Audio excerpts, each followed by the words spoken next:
Schubert is a really interesting composer. He has a lot of sacred overtones. He grew up as a schoolmaster. He learned the trade of teaching. He comes from a long line of music educators and general educators. And Schubert died very young, at 31 years old, just a year after Beethoven died. He essentially had 10 years of a career, which is amazing when you think about it. Schubert is the essence of a life cut short. He didn't hear any of these performed. His symphonies, which we know are about 8 to 10 of them, depending on who you ask, were some of his output that he felt couldn't even be shared with the world. So he shared his string quartets, his lieder, but the symphonies actually were not something that Schubert ever expected would be performed or appreciated. In the case of the great C major, Schubert actually called it der Grosse, the grand or the great symphony, and essentially this is exactly what it is. This symphony is so fresh, it's so exciting, the harmonies are so awe-inspiring, and for me it's not long at all. None of the melodies get old. Schubert did not expand the symphonic form in the way that Beethoven did. Beethoven was adding all these extra instruments. He was changing the form. He was upsetting the minuet trio. Many reports say that Schubert was too intimidated by the great master to even try and meet him. So there's no actual evidence that they met. You can imagine it's like the gorilla in the room. Schubert always living constantly in awe and fear and intimidation of Beethoven and Beethoven's symphonies. And no other composer would want to write a symphony post-Beethoven. And here Schubert is writing his 9th symphony, and he even quotes from Beethoven's Ode to Joy, the 4th movement, in Schubert's own 4th movement. Schubert basically led the way to Romanticism. He inspired Robert Schumann. Schumann would carry on this symphonic tradition that was started with Haydn and Mozart, perpetuated by Beethoven, and kind of shadowed by Schubert. Schumann brought this full circle.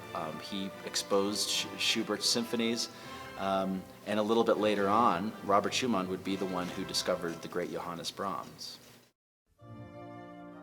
Brahms showed up as a 18 or 19-year-old kid on Robert Schumann's doorstep, and of course Schumann had Brahms play something for him, play some pieces, and he piqued Schumann's interest, and finally, after hours and hours of Brahms nervously presenting himself, Schumann put his hand on Brahms' shoulder and said, "We understand each other." Schumann proclaimed Brahms to be the next Beethoven, and his symphony will be Beethoven's 10th symphony. He was the one who knew, and it would later turn out, we know now, that the 3 Bs are Bach, Beethoven, and Brahms. Like Schubert during Beethoven's life, he was in awe and intimidation of Beethoven. Robert Schumann urged Brahms, write a symphony, your music. Even Clara Schumann proclaimed that Brahms's music yearns to be put to the symphonic form. But Brahms resisted this for years and decades. It took him 25 years to write his 1st symphony, which of course people would proclaim Beethoven's 10th symphony. The Haydn Variations comes at a time just before the 1st symphony, when Brahms was trying to get his feet wet orchestrationally. It's not actually by Haydn. Brahms thought it was by Haydn. It was practiced during the time of Haydn because he was the most famous composer.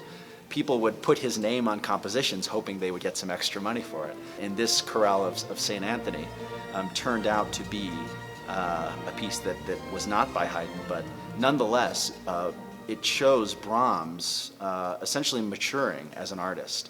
He starts the piece with, of course, just oboes and bassoons, and this actually shows Brahms was such a great student of the orchestra and of history, because oboes and bassoons is where the orchestra started, and then gradually it would add some flutes, and then it added the clarinets, if you trace the lineage through Mozart and then to Beethoven. But the piece essentially progresses from classical through this romantic transformation that Brahms would undertake as his career got going and his symphonic writing became more active.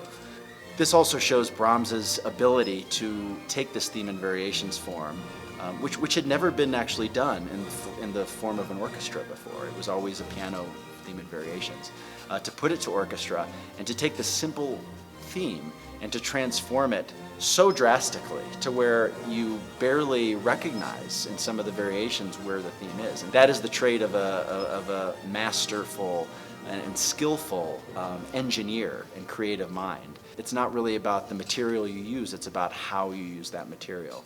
And in that enterprise, Brahms is more successful and more enjoyable than any composer I know.